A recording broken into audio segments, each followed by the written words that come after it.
Now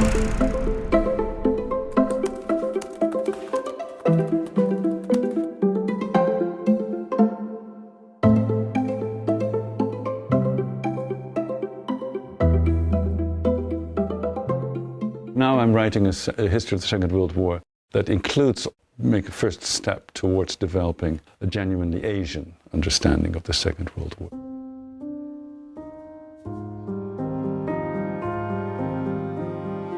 There's a real Eurocentrism to Western, and I mean English language writing, mostly from the US and the UK, where it's very victor-centric, victory-centered, claiming a moral superiority because of what their great-grandfathers did.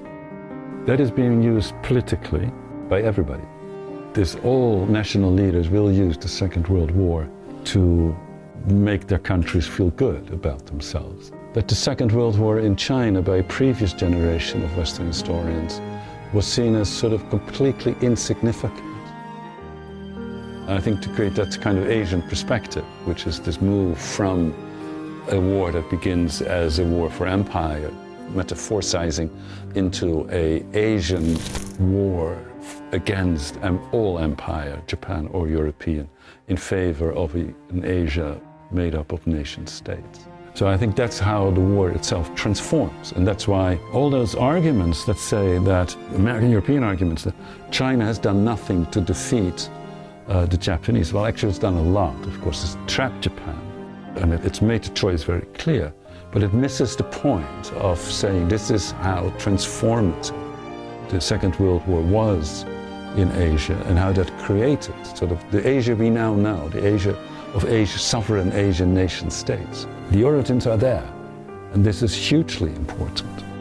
I think by placing this in a global framework of resistance against colonialism, imperialism, of creating a new world order, but also of a shared humanity where we all have gone. The victor countries are the great exception, and the rest, Europe and Asia, actually share far more.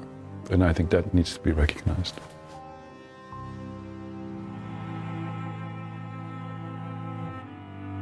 The tragedy of the Second World War is a global tragedy in which, in fact, many areas experienced similar traumas.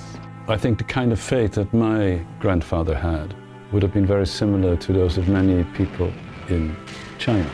That common experience of being occupied, that's very different from the experience or the perspective of countries that were not occupied, like the United Kingdom or the United States.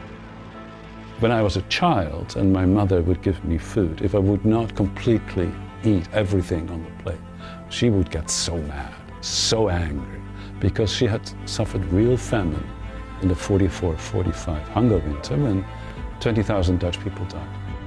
The United States and the UK were the only countries that didn't suffer serious food problems in the Second World War. The rest of the world did. It's a huge difference. I think it ripples through the generations.